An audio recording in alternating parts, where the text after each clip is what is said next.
नमस्कार दोस्तों, आपका हमारे YouTube चैनल सीएम एजुकेशन पर स्वागत है।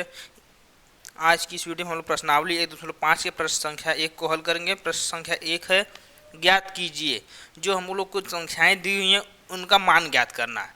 तो सबसे पहले 64 की घात 1/2 दिया हुआ है, तो 64 की घात 1/2 का मान ज्ञात करना है। 64 की घात 1/2 का मान ज्ञात करने के लिए हमको सबसे पहले 64 का गुणनखंड करना होगा। तो 64 का गुणनखंड कर लेते हैं, तो हो जाएगा 2 से 32 बार में, 2 से फिर 16 बार में, फिर 2 से हो जाएगा हम लोग का 8 बार में, 2 से हो जाएगा 4 बार में, 2 से 2 बार में हो जाएगा, 2 से हो जाएगा 1 बार में। तो हम लोग को मिल जाएगा 64 बराबर 2 गुना में 2 गुना में 2 गुना में 2 गुना में 2 गुना में 2, 6 बार है तो 6 बार हो गया।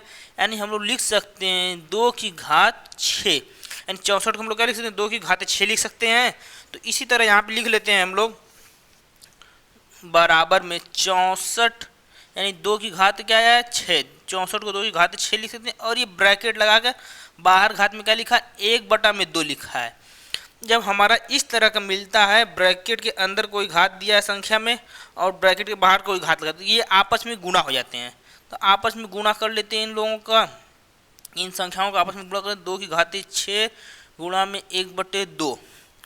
अब देखिए इसको हल कर लेते हैं, तो 2 से 1 बार में, 2 से तो 3 बार में ये हो गया, यानी हमको मिल गया 2 की घात 3 मिल गया।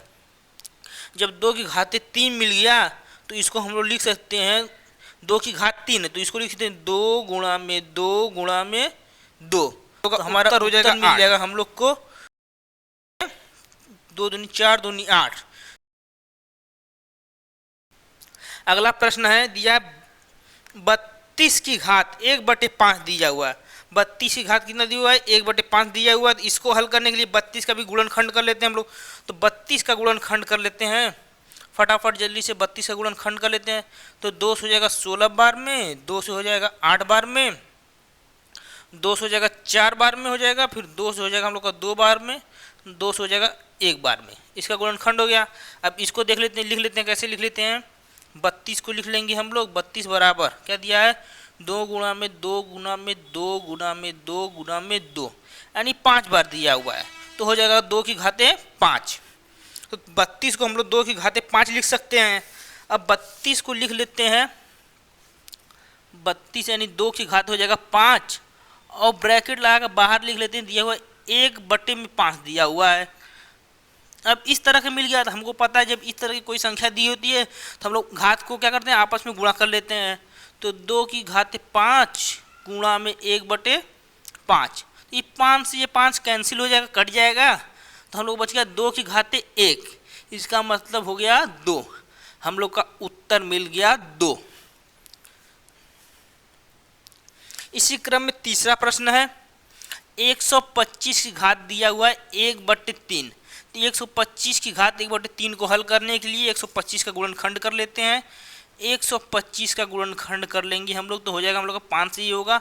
5 से हो जाएगा 25 बार में, फिर 5 से 25 5 बार में हो जाएगा, फिर 5 से 5 1 बार में हो जाएगा।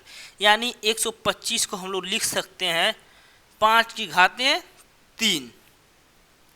125 को क्या 5 की घातें 3 लिख सकते हैं, यानी जितनी बार 5 हुआ है उतनी घात उसकी लगा देते हैं।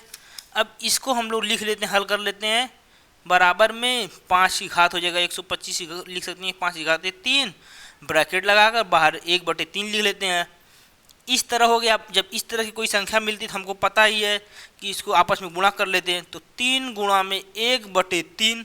अब 3 से 3 कट गया, तो फिर ये भी मिल गया एकदम 3, 5 की घातें हो जाएगा हम लोग का 1, 5 की घात 1 मिल गया। तो इसका उत्तर हो जाएगा 5। प्रश्नावली 1.6 का पहला प्रश्न हल हो गया है। इसका दूसरा प्रश्न हम लोग अगली वीडियो में हल करेंगे। यदि आप लोग को यह वीडियो समझ में आया हो तो वीडियो को लाइक और चैनल को सब्सक्राइब कर लीजिए।